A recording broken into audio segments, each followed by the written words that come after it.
Hey there, it is Faith Talk Live. I'm Rick Probst. And I'm Dan Ratcliffe. What a pleasure to talk with Dr. Scott Pace. He and Shane Pruitt put a book together. It's a good book. You'll want to read it.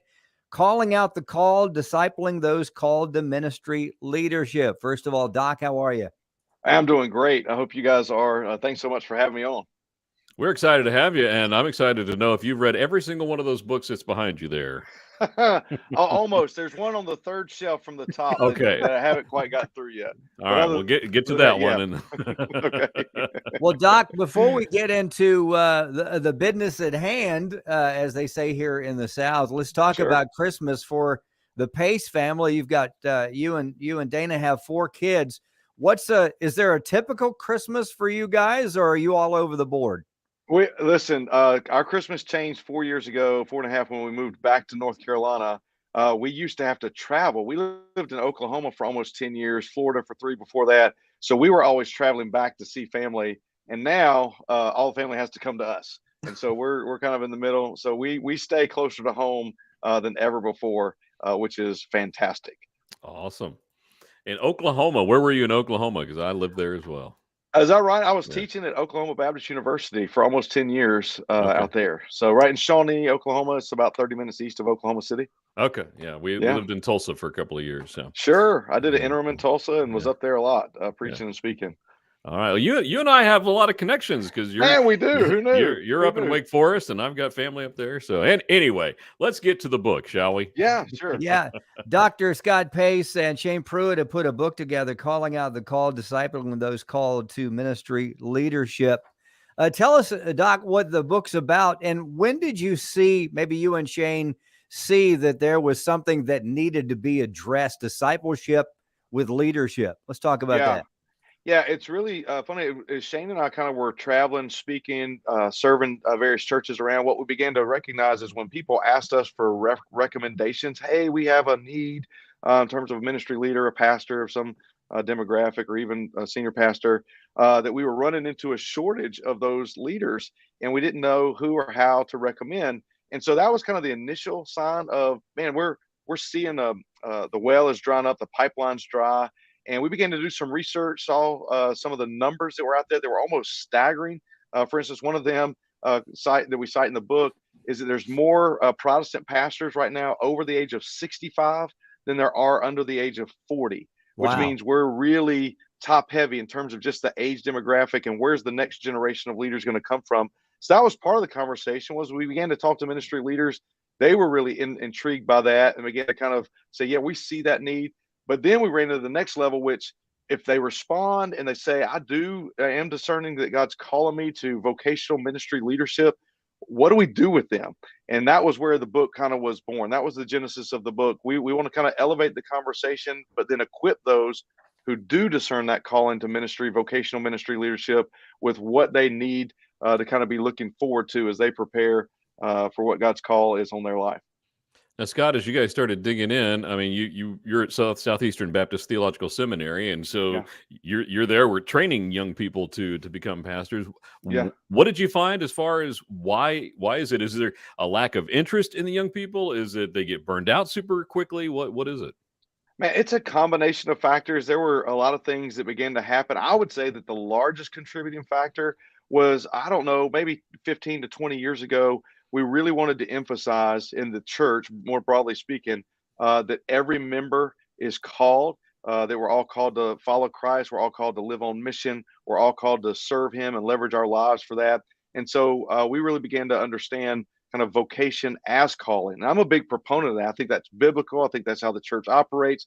But we did it to a point where we kind of maybe neglected the conversation about considering a vocational call to ministry. And so that didn't register as an option. It wasn't presented as part of whether it be invitations or conversations, testimonies, those who were called to vocational ministry shared anymore.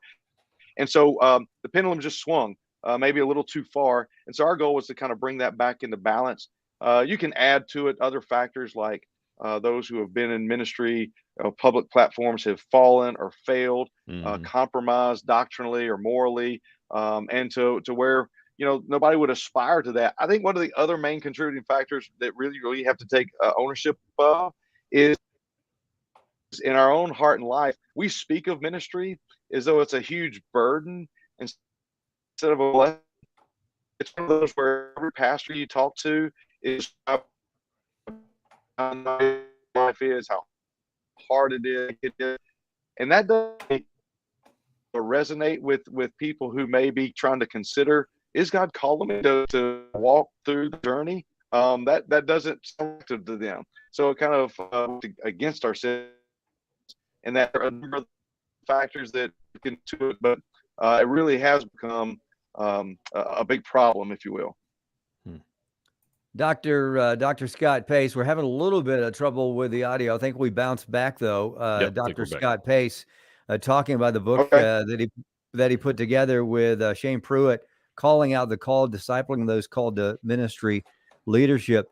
Yeah, I never really thought about that, Doc, but you're right. I mean, even the stats of pastors that have burnt out, turn the light off, they're done. I mean, it was staggering, and I started catching up with the numbers about 15 years ago, and I thought, my gracious, and could you imagine making that you feel like that you're called, but then you look at all the pastors that have just said enough is enough.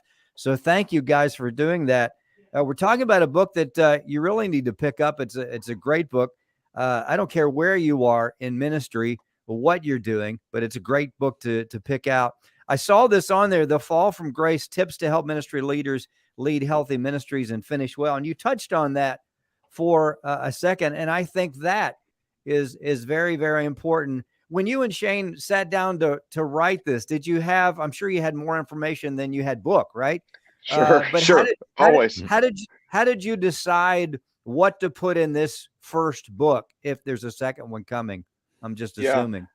No, we talked to other ministry leaders, is what they would say by their own experience. The highest needs are what they would say, young aspiring ministry leaders need to be equipped with some of those tools, whether that's some of the soft skills or whether that's some of the spiritual training. And so we kind of collaborated and had to weed out what would make the top 10 or 12 of our list. And so these are really the essentials, what we felt like you can't do it without this, because what you described is something that we do feel passionate about, is we want to help people not just start well, but finish well. And what are they going to need to finish well? And that requires them to go in to it with their eyes wide open, knowing what they're getting into, but also equipped and prepared to fulfill what God's called them to do. Now, Scott, talking about discipling pastors, and in my head, I think, well, discipling pastors, if they're pastors, they should already know everything. Obviously, I don't think that way, but you might tend to think that is like, why do they need to be discipled? But they need to be discipled just as much as everybody else. And I think it's a problem that we don't necessarily know is there, right? Yeah, sure. No, in fact, it's almost more essential. Like you said, we'd assume that those who are ministry leadership have already been discipled or are thriving in their relationship. But yet we faced as the church for years now a struggle of how much we talk about what's necessary to spiritually grow, but rarely train and equip people to walk through those healthy, holy habits of grace that we can grow in our faith and our walk with the Lord. And how much more so should pastors and those in vocational ministry be equipped? I mean, it's some of where the qualifications are there in Scripture. They're attributes that are meant to and intended for everybody to have as a healthy believer, and yet some are required to have that by virtue of their calling and responsibilities in the church. And so we wanted to kind of help foster what does that look like, and then how to pass that on. Right, the goal is not to just grow for our own sake, but how we could then pour into and mentor. And so the book is written where it can help those who are in ministry, but the goal would be to use those in ministry to then train those who are called to ministry, and they can kind of do that together, kind of in a mentoring kind of capacity. Dr. Scott Pace talking about the book, Calling Out the Called, Discipling Those Called to Ministry Leadership. I love what you said early on. There was we were kind of out of balance, and you're kind of bringing that balance back. That a little staggering, those statistics you shared. More pastors, or what'd you say, 65 plus? Over the age of 65, yeah, than under the age of 40. Yeah. incredible. Yeah. So when you look at what's on the horizon, if we don't get active, the church is going to be in a real Yeah. strain and struggle Right. for leadership. Yeah. Yeah. So we need all those older pastors just not to retire, just to keep going That's right. until the Lord calls them home. At least for a little while. That's for sure. That's for sure. Yeah. In a sense, and it's a dangerous place to be when you have leadership that has been discipled and been successful in the sense of finishing well and leaving a vacuum. That's a very dangerous place to be. Mm-hmm. And I'm so glad that you guys decided to do this. And you're probably running like a man on fire now, trying to get this message out so you can get folks up to snuff, if you will. Callingoutthecall.com is the place to go to. It's a great book. Yeah, go ahead. I was just going to say, it's like there's a leadership, and so we're trying to warn people. The famine is here. I'm going to have to endure really for a season until some street leader to help develop that calling. But that's the I have right now. This is the to be doing that. We're in that season now, and it's to be about business of elevating conversation up the call. Doc, we appreciate you. We had a little bit of technological issues there. We hopefully lag, we'd love to have you back. Callingoutthecalled.com. Check out the book. Let's take a break. We'll be right back. I'm Rick Probst. And I'm Dan Ratcliffe. This is